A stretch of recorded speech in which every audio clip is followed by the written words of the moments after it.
পানির জাহাজে যাতে কিছু সংখ্যক হাজিকে হজে পাঠানো যায় এই ব্যবস্থা আমরা আবার আন্তরিকভাবে চেষ্টা করি। সারা দুনিয়ার জন্য সৌদি গভর্নমেন্ট প্রতি এজেন্সির জন্য 2000 করে হাজি নির্ধারণ করেছে।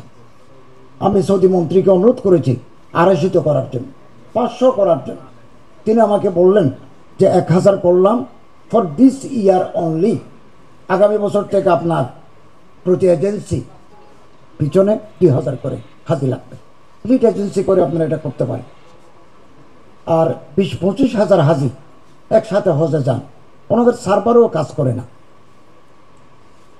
সারা বিশ্বের 57টা মুসলমান দেশ, মুসলমান দেশের বাইরেও মুসলমান দেশের হাজিরাও আসেন, অনেক সময় সেটা কাজ করে না এবং এতে কিছুটা দুর্ভোগ দেখা দেয়। এবং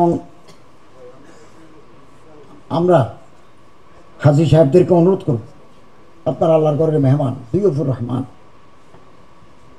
কিছু ত্রুটি বিচ্যুতি থাকবে, কিছু কষ্ট হবে। 50 ডিগ্রি সেলসিয়াস গরম, ঘরের ভিতরে 18 ডিগ্রি সেলসিয়াসে আমরা থাকি, 19 ডিগ্রি সেলসিয়াসে আমরা থাকি, বাইরে আমরা 50 ডিগ্রি সেলসিয়াস গরম অনুভব করি, কিছু অসুবিধা হবে।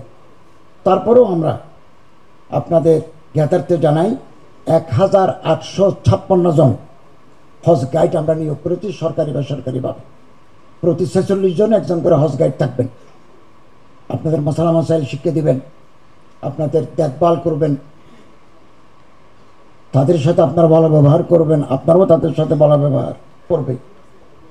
এবং এই বাংলাদেশ থেকে, আমার মিনিস্ট্রি থেকে আমরা এবার প্রায় 250 জনের মতো মিনিস্টেরিয়াল, আমার মন্ত্রণালয়ের অধীনে একেবারে সচিব থেকে শুরু করে ড্রাইভার পর্যন্ত আমরা নিয়ে যাচ্ছি।